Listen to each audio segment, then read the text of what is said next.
Pronto, começou a gravar, deixa eu ver no chat. Tinha uma coisa. Ah, beleza. Falando que voltaram. Então, pessoal, aqui. Cibele tá aí?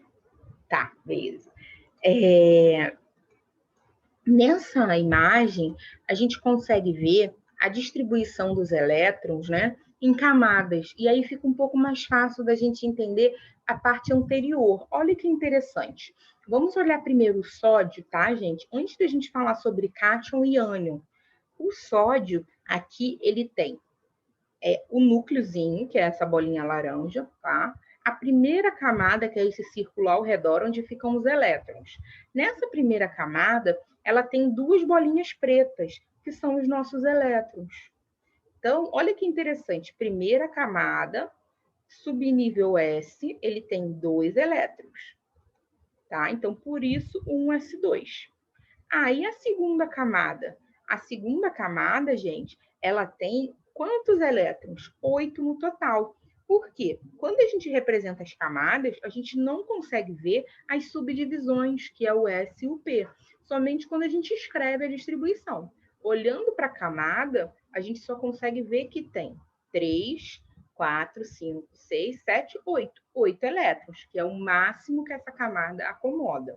E aí a distribuição fica 2, porque é a segunda camada, S, porque ali dentro tem uma gavetinha, né? A primeira subdivisão dessa gavetinha é o S, que acomoda 2 elétrons. A segunda subdivisão da segunda camada é o P. Então, é como se eu puxasse uma gavetinha que fosse dividida em duas partes. Uma parte eu guardasse 2 elétrons, na outra parte eu conseguisse guardar 6 elétrons. Aí, olha que interessante, a minha terceira camada, ela só tem um elétron. Por quê? O sódio, gente, tem 11 elétrons. Então, 2 com 2, 4, com 6, 10, 11. Michele, mas o S não é 2? Então, o S é até 2. O P é até 6. Quando a gente faz a distribuição, pessoal, a gente vai somando os expoentes até alcançar o número desejado. Então, 2 com 2, 4, com 6, 10, mais um, 11. Tá bem? Michele, eu estou vendo aí cátion, estou vendo ânion. Relembra para a gente o que é? Vamos lá. Os átomos, eles vão apresentar a mesma quantidade de prótons e elétrons. Então, eles vão ter, no caso do sódio, 11 prótons aqui no núcleo e 11 elétrons do lado de fora. Só que, normalmente, pessoal, eles querem ficar estáveis. O que seria isso? Estabilidade é ficar semelhante aos gases nobres. Ter 8 elétrons na última camada. Isso a gente ainda vai conversar, mas se chama teoria do octeto. 8 elétrons na última camada. Quando eu vejo aqui, eu olho e vejo que a primeira camada tem 2 elétrons, a segunda tem 8 e a terceira tem apenas 1. Então, o que o sódio vai querer fazer? É mais fácil ele ganhar 7 elétrons ou ele perder um elétron, porque a camada anterior dele já tem 8?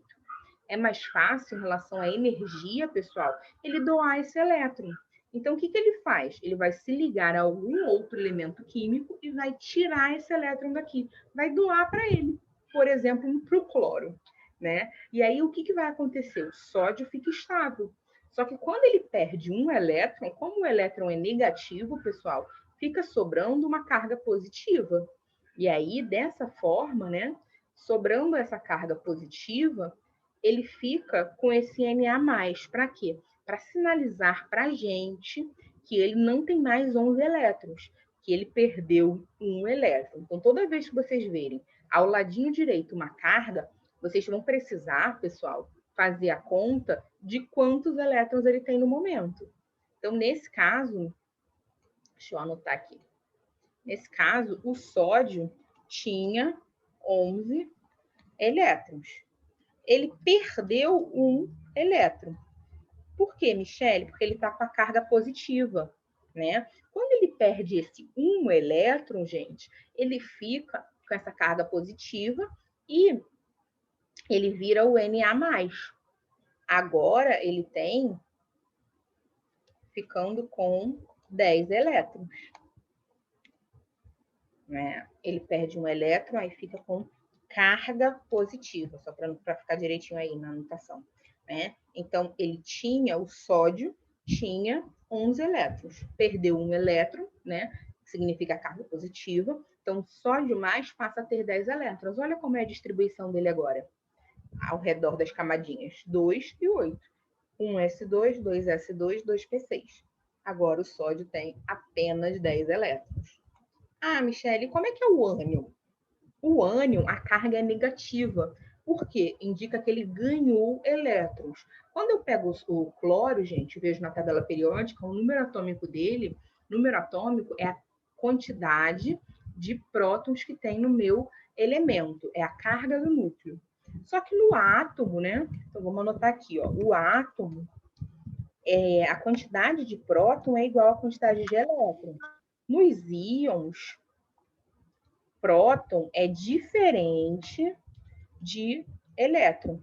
Por quê? Porque ele vai perder ou ganhar elétrons. Vou botar assim, só para vocês saberem que é próton, né? Próton positivo e elétron negativo. Então, no átomo é uma igualdade. Nos íons isso não acontece. O P+, ele é diferente, né, do E-. Por quê? Porque o íon, ele pode ganhar elétrons, que forma os ânions, que são de carga negativa. Por quê, Michele? Porque ele ganhou carga negativa. Inicialmente, o átomo ele tem a mesma quantidade de carga positiva, né, igual à quantidade de carga negativa. Se ele perder elétrons, ele forma os cátions, que apresentam carga positiva, tá? Então, dessa forma, o que nós temos, né, de informação? Que os átomos sempre têm essa quantidade, por isso ele é eletricamente neutro, né? Cada carga positiva, ela equivale às cargas negativas que nós temos. Tá, feito isso, gente, vamos ver o cloro. O cloro tem 17. Quando eu vou ver a distribuição dele, ó, 2 elétrons na primeira camada, 8 elétrons na segunda camada. Só um minutinho, porque a gravação terminou da anterior, né? Porque ele demora um tempo para processar, e aí abriu no meio da tela. Aí aqui, gente, ele tem 2 elétrons com 2, 4, com 6, 10. Mais 2, né? Ele fica com 12. Mais 5, ele fica com 17. Então, na última camada do cloro, ó, 1, 2, 3, 4, 5, 6. Ele tem 7, tá? Esqueci dessa bolinha, tem 7. Que bate aqui, ó, 3s2, 3p5, 2 com 5, 7. Então, ele tem 7 elétrons. Mas lembra que eu conversei com vocês que o ideal é que eles tenham 8 elétrons na última camada? Então, o que o cloro faz? Ele liga a outro elemento químico para ganhar um elétron. Por isso que ele fica cloro menos. Michele, por que esse númerozinho dele aqui de baixo não muda? Esse númerozinho representa a quantidade de prótons, ou o número atômico, né? E aí, gente, a gente não mexe nos prótons nem nos nêutrons. Eles estão lá no núcleo. É muito difícil eu conseguir chegar no núcleo. Eu precisaria vencer várias barreiras energéticas, né? Vários obstáculos, digamos assim. Então, eu não chego lá no centro. Dessa forma, gente, o que nós temos, né? Nós temos que, ao redor, né, é mais fácil eu mexer. Então, eu mexo somente em elétrons. Aí, no caso do cloro, o cloro ele tinha 17 elétrons, ele ganhou um elétron, portanto, ele ficou com a carga negativa, né? Quando ganha, fica negativo. E aí, o Cl menos, ele ficou com 17, não, no caso, 18 elétrons. Ele ganhou mais um, 18 elétrons. Se a gente for somar aqui, ó, 2 com 2, 4, com 6, 10. Com 2, 12, com 6, 18. Ele ganhou esses elétronzinhos. Certo? Alguma dúvida, pessoal? Tá tudo bem? Tem alguém aí?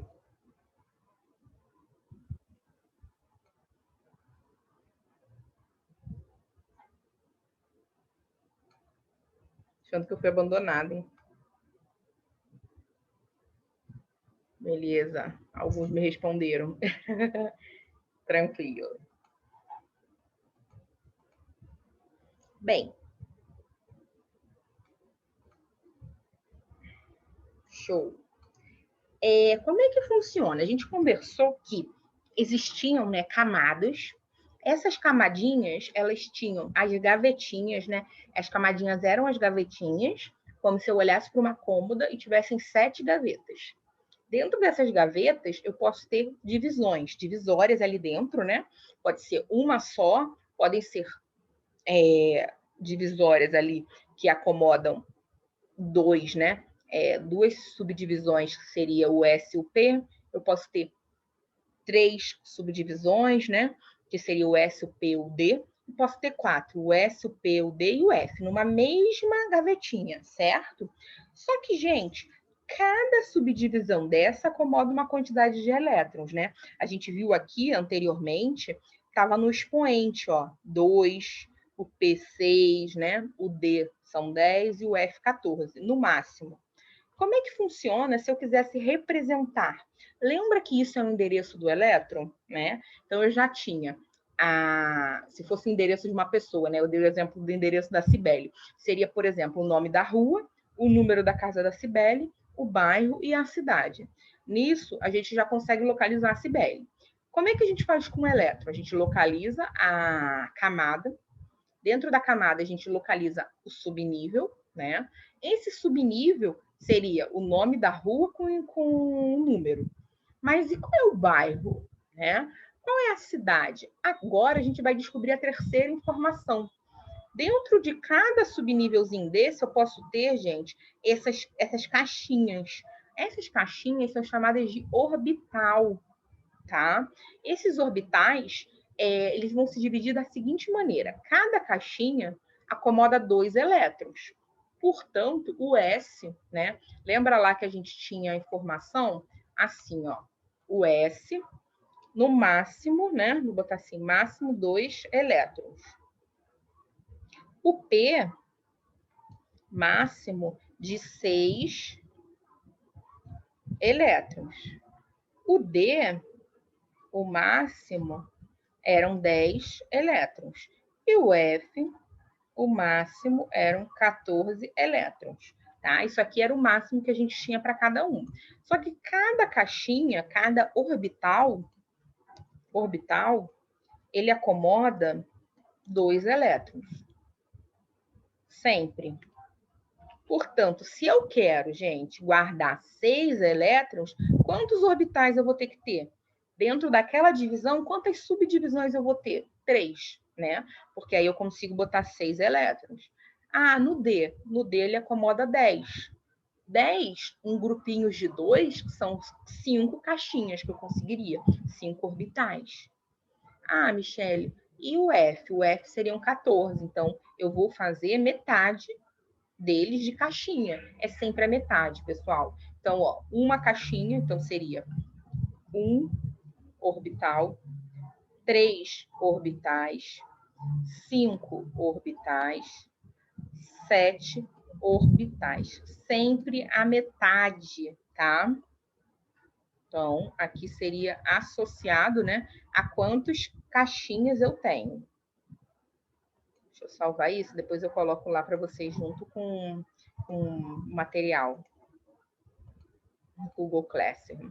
Então, ó, esses níveis, eles são divididos em subníveis e esses subníveis, eles passam a ter essas caixinhas que a gente chama de orbitais. Então, o S, um orbital, o P, 3 orbitais, 3 caixinhas, o D, 5, o 7, né, o F7. E aí aquela observação de cada orbital comporta no máximo 2 elétrons. Bem, e aí surge, gente, a distribuição. Linus Pauling, ele organizou na forma de um diagrama, tá? Com o objetivo de facilitar a nossa vida. Como assim, Michele? Porque a gente antes tinha que pegar essa distribuição aqui, ó, e saber, né, de cabeça. É muito difícil, né? Como é difícil saber isso de cabeça, ele organizou num diagrama, tá?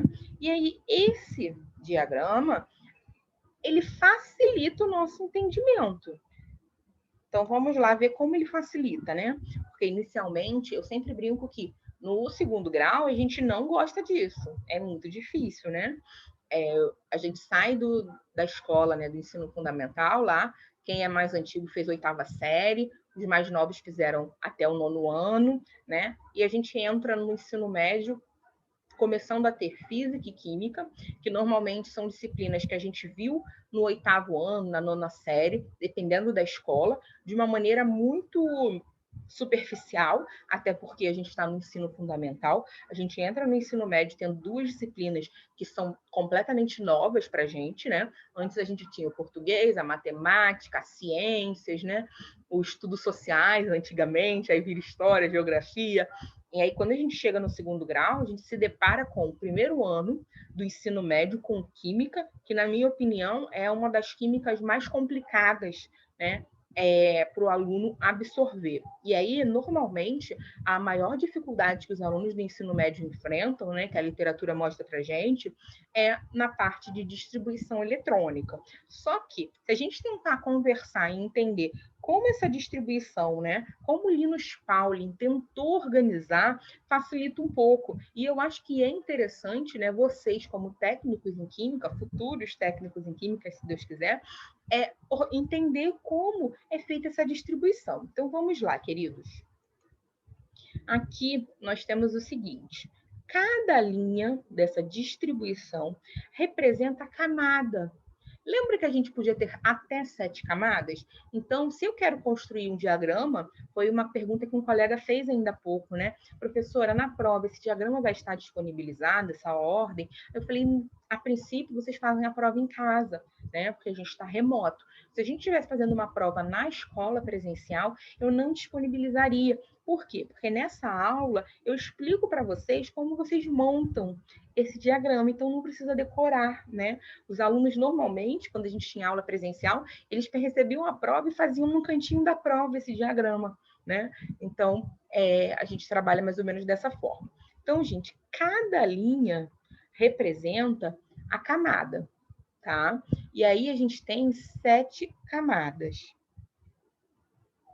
Nesse caso, camada 1, camada 2, camada 3, camada 4, camada 5, camada 6, camada 7, tá? Feito isso, eu vou colocar, gente, agora eu posso ter 4 colunas. Michele, o que são essas colunas? As colunas são subníveis. Lembra que eu tenho uma cômoda de 7 gavetinhas. Aí, quando eu abro a primeira gavetinha, ela não tem divisão, né? Ela só tem um compartimento. Quando eu pego a segunda gavetinha, ela tem 2, o S e o P. Puxei a terceira gavetinha, ela pode ter 3, S, P, D. Puxei a quarta, ela tem S, P, D e F. Puxei a quinta, mesma coisa, 4. Puxei a sexta, tem 3, S, P e D.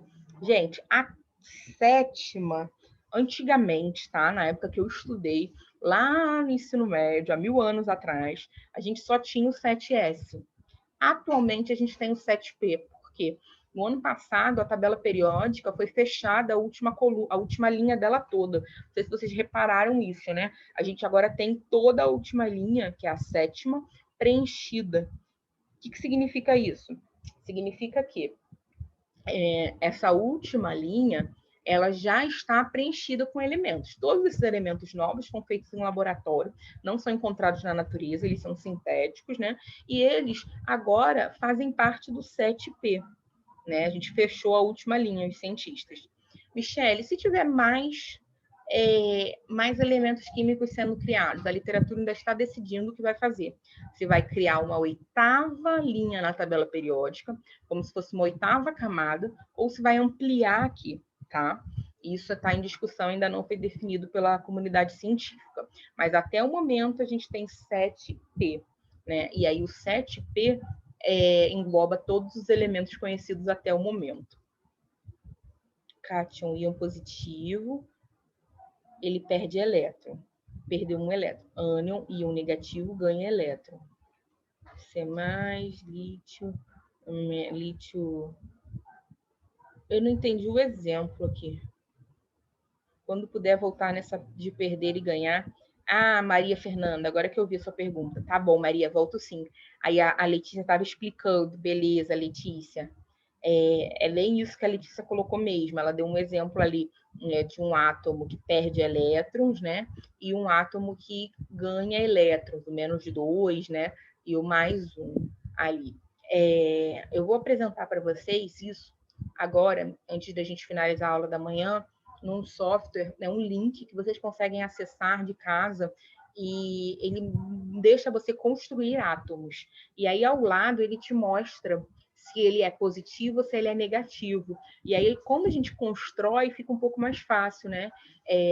Eu usei isso com as minhas turmas lá da faculdade, eu dou aula na Estácio, né? Alguns sabem, alguns, né, os novos talvez não saibam, de química, eu dou aula na Estácio, na verdade eu dou aula na engenharia e na saúde.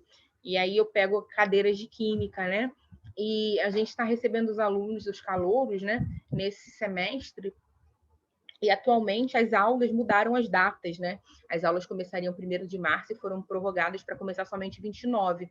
E atualmente a gente está trabalhando com eles nessas 4 semanas. E aí eu mostrei isso para eles, esse software, e eles amaram. Eles falaram assim: poxa, professora, se lá no ensino médio, né, a gente tivesse visto dessa forma, a gente não teria tanto bloqueio com química, né? Porque a gente consegue entender como o átomo é formado. E esse comentário mexeu muito comigo. Eu falei, poxa, por que eu não mostro isso para os meus alunos do técnico também, né? Eu nunca mostrei, nunca trabalhei com esses softwares com vocês do técnico, somente na faculdade, nessas aulas remotas. Mas eu vou mostrar para vocês hoje, porque quando essa aluna falou isso, eu fiquei encucada e falei assim, gente, talvez, né, ajude a elucidar um pouco algo que é muito abstrato, né, gente? A gente não consegue, por exemplo, ver alguma coisa, um átomo, no nosso dia a dia, né? Isso é algo que deixa um pouco a química distante da gente, né? É diferente, por exemplo, de algo da biologia, de algo de física que a gente consegue ver, né? Então, é mais, dependendo do que a gente está trabalhando na física, na biologia, é algo mais palpável, digamos assim, tá? Então, eu vou abrir, vai clarear um pouquinho, mas a princípio é isso que a Letícia falou mesmo, tá, Maria? Aí eu vou abrir lá e volto na explicação dos cátions e dos ânions, tá bom? Obrigada, Letícia, pela ajuda. Bem, como é que a gente faz? Depois que a gente montou essas coluninhas e essas linhas, né? A gente vai organizar em ordem crescente de energia. Para quê, gente? Para chegar nessa organização aqui, ó. Aqui. Lembra que eu falei para vocês, ó, que em vez de eu ir para o 3,10, eu pulo para o 4, eu passo no 4, depois vou para o 3,10, né? Aí eu venho aqui, ó, continuo 4P, vou para o 5, depois volto no 4D. Os elementos, né, que tem D, né, as configurações D, elas têm muita energia, né? Então é mais fácil eu preencher o S da camada subsequente do que colocar no D. Eu gasto muita energia para colocar elétrons no D. E aí, nessa organização do diagrama de Linus-Pauling, ele ajuda a gente um pouco, né? Como é que faz? Ele... Mãe, vai fazer almoço? Ele organiza assim, ó, gente. Essas setinhas vermelhas é o caminho que eu tenho que seguir. Então, ele é organizado em setas na diagonal, ó.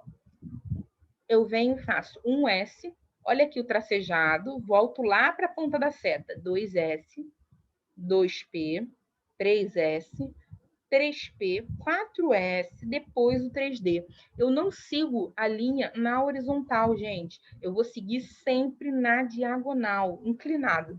Depois que você escreve, né, 7 linhas e faz, né, as 4 coluninhas, é só você traçar linhas diagonais, linhas paralelas diagonais. E isso faz com que você aprenda, organize a ordem correta, né? Então, ó, 1S vem para o 2S, vem para o 2P, vem para o 3S. 3P, 4S, 3D, 4P, 5S. Depois que eu vou para o 4D, para o 5P, para o 6S.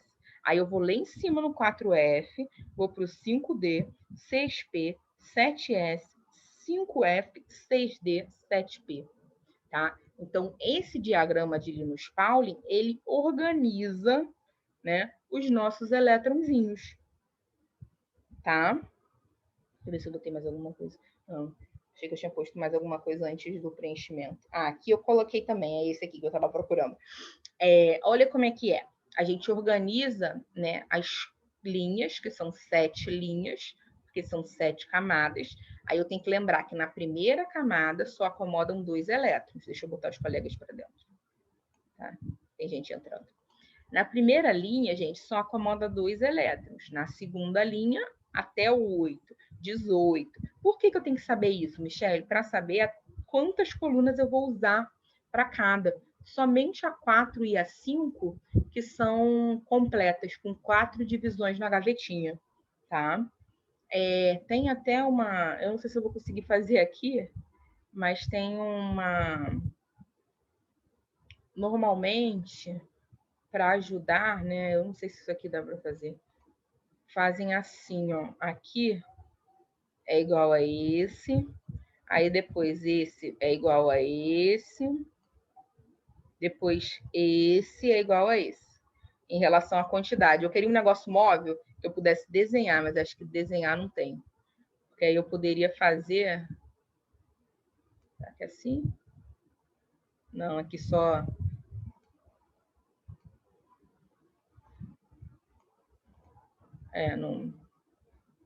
não tem. Eu queria um negócio móvel que eu pudesse riscar para mostrar para vocês. A ideia aqui é isso. A gente faz como se fosse, né? O 4 é igual ao 5, então eu faria aqui uma chave para unir os dois. Aí eu faço o 3 igual ao 6, em relação, gente, a colunas, tá? E faço o 2 igual ao 7, para saber quantas coluninhas eu vou ter na hora de construir. Coloca o lápis que vai. Cadê o lápis? Tem lápis aqui? A professora é meio atrapalhada. Vamos lá. Coloco o lápis. Tem lápis? Onde que é o lápis, Evandro?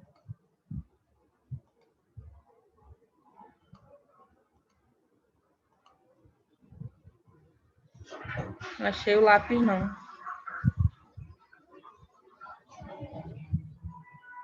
Professora, não entendi esses 5S, 5P, 5D. Ah, tá errado aqui. É 5F, tá? É um erro de digitação. Aqui é 5F. Obrigada aí.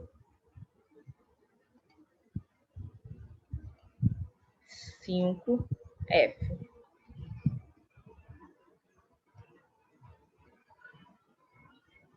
Eu não posso botar por cima, porque ele não vai dar para enxergar, mas é 5F. Aí, por que eu queria mostrar isso para vocês, né? Porque aqui eu coloco as setinhas, ó. Ah lá, eu faço o caminho do 1S.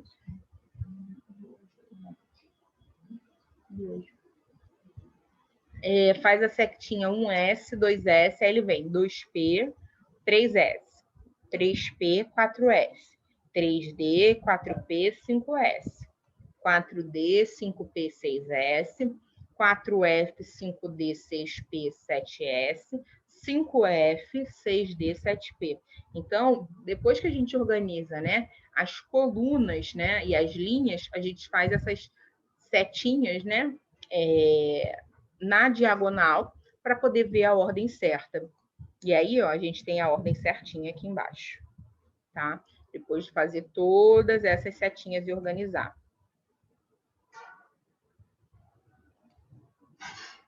Certo?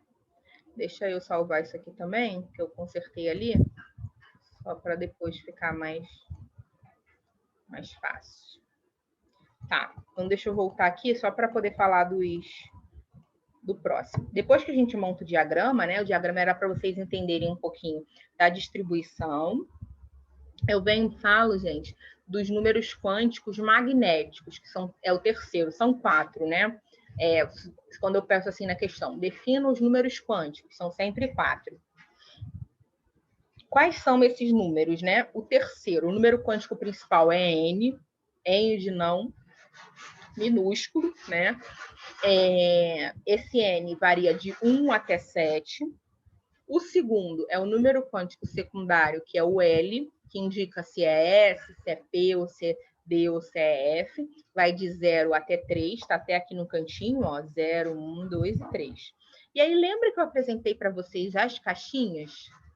As caixinhas é o que a gente chama de número quântico magnético, são os orbitais. Na verdade, a posição do orbital é o número quântico magnético. Como assim, Michele? Eu vou preencher essas caixinhas com elétrons, tá?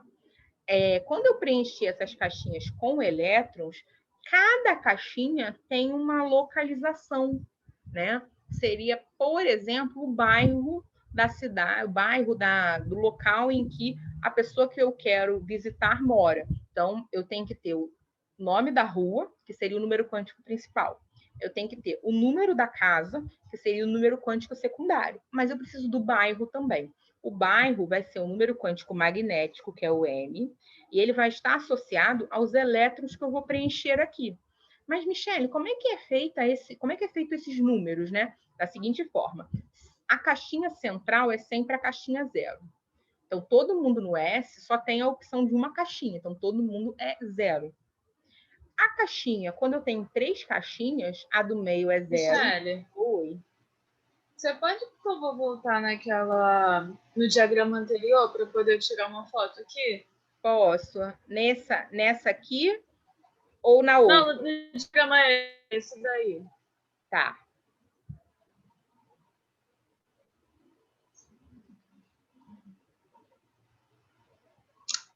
Deixa eu botar as setinhas aí. Bom. Se quiser tirar uma assim Isso. também. Aí assim é. Tá bom, obrigada. Nada. Aqui, pessoal, a gente vai preencher as caixinhas com elétrons, tá? Aí, como é que é feito um número quântico magnético? É o seguinte, a caixinha do centro é sempre 0.